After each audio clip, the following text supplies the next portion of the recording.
Hola a todos los amantes y curiosos de la historia. Bienvenidos a mi canal. Hoy os traigo la vida de Anna Trubetskaya. Ella fue una princesa rusa que destacó en su día por ser una mujer de fuertes convicciones y ser bastante excéntrica, pero sin duda fue más conocida por la supuesta enfermedad que sufría, que le impedía ponerse de pie o caminar, aunque según algunos de sus contemporáneos, ella fingió durante una buena parte de su vida esta enfermedad para llamar la atención y llevar una vida sedentaria. Espero que os guste esta biografía. Anna Andreevna Gudovich nació el 17 de noviembre de 1818 en la población de Chechelnik, en la gobernación de Podolia, en el Imperio Ruso, actualmente en la provincia de Vinnytsia, en Ucrania.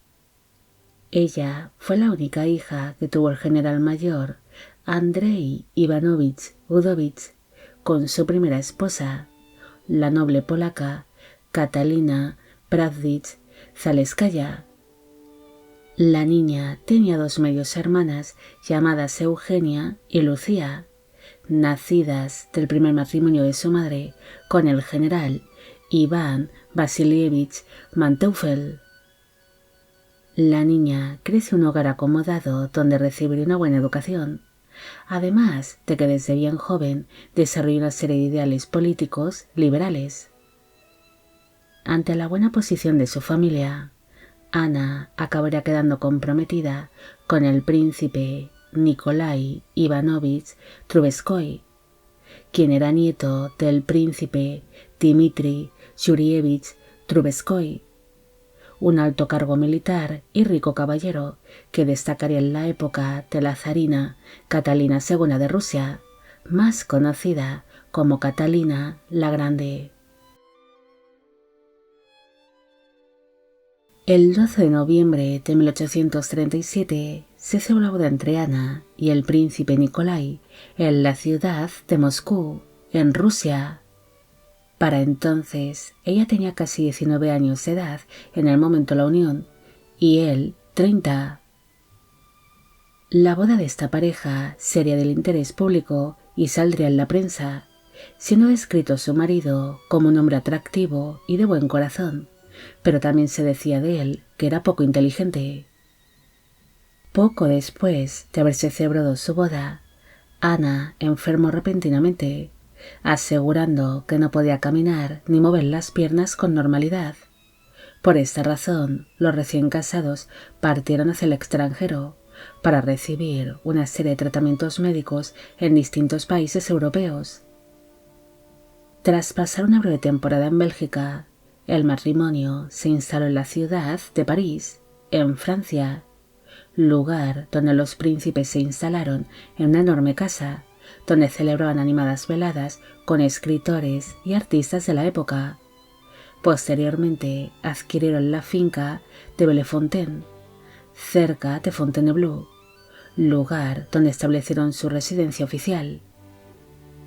En dicha finca, el matrimonio llevó una vida muy lujosa, además de que participaron en distintas obras de caridad para ayudar a los más necesitados de la zona, y entregaron grandes sumas de dinero para mejorar y conservar el bosque de Fontainebleau, algo que ocasionó que el matrimonio se volviese muy popular entre los habitantes del lugar, incluso como agradecimiento por su labor de conservar la naturaleza.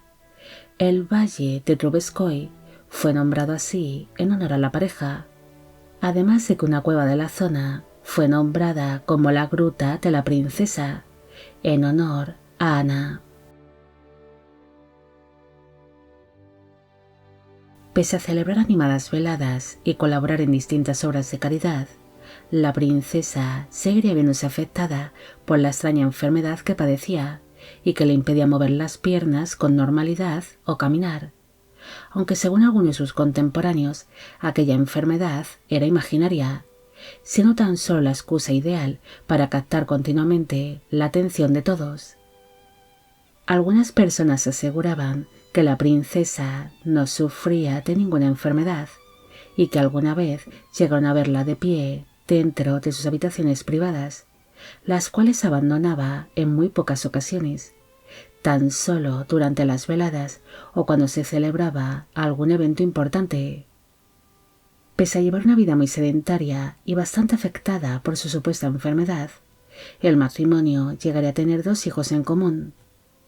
En el año 1838 nació Andrei, pero este falleció prematuramente, y en el año 1840 nació Catalina, quien se llegaría a casar con un príncipe ruso. Ana sería descrita por sus contemporáneos como una mujer amable y dulce, que era más culta que inteligente, además de que decían de ella que era algo excéntrica y que le gustaba siempre llamar la atención. A diferencia de su marido, la princesa no se convirtió en un príncipe al catolicismo, declarándose atea públicamente. Incluso solía invitar a sus veladas a jesuitas franceses, con los que solía discutir de religión, haciendo alarde de su ateísmo y de sus pensamientos liberales. Ana también solía organizar sesiones de espiritismo, mostrándose muy emocionada y animada cuando se celebraban tales reuniones dentro de su finca. El matrimonio Trubetskoy sería descrito por sus amigos y conocidos como una pareja inusual que se tenían un profundo afecto, pese a que en muchas ocasiones discutían o parecían llevarse mal. Ana diría que su marido era un bobo que tenía un corazón de oro, mientras que su esposo diría que ella estaba completamente loca, pero aún así la adoraba.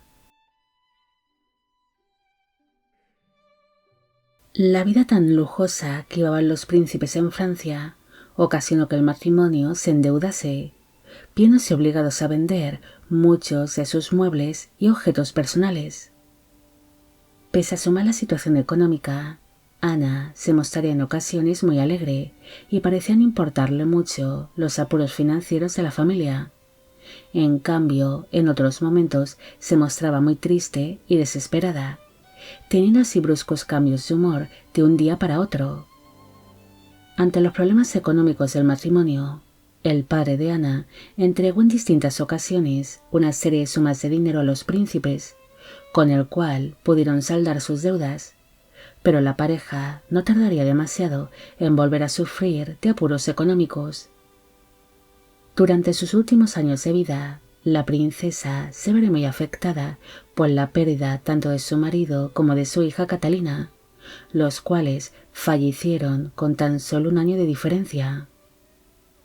Ambas muertes ocasionaron que Ana abandonase sus ideales y sus principios. Ella acabaría abrazando la fe católica, pese a haber sido casi toda su vida una orgullosa atea. La princesa sería ayudada por su yerno, el príncipe Nikolai Alexeyevich Orlov, el cual se ocuparía económicamente de su suegra, además de prestarle apoyo emocional. Finalmente, Ana acabaría falleciendo a causa de una neumonía el 7 de julio de 1882, a los 63 años de edad, en su finca, y sus restos mortales descansan junto a los de su marido y su hija en el cementerio de la población de Saumur-sur-Seine, en Francia. No hay mucho más que decir sobre Ana.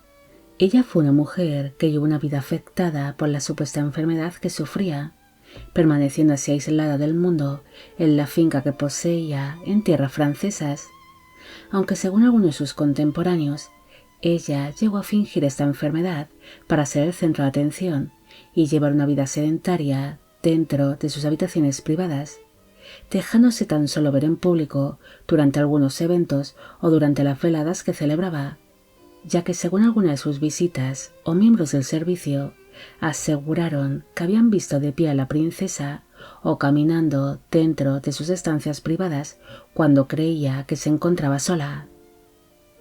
Ana fue una mujer que destacó en su época por ser una princesa de fuertes convicciones, haciendo siempre alarde de sus ideales liberales o de su ateísmo, llegando a ser incluso vista como extraña y demasiado excéntrica, pero a raíz de la muerte de sus familiares más cercanos, ella cambió radicalmente sus pensamientos e ideales, convirtiéndose en una mujer completamente opuesta a lo que en su día fue. Bueno amigos, llegamos al final de la vida de Ana Andreevna Trubetskaya. Espero que os haya gustado esta historia.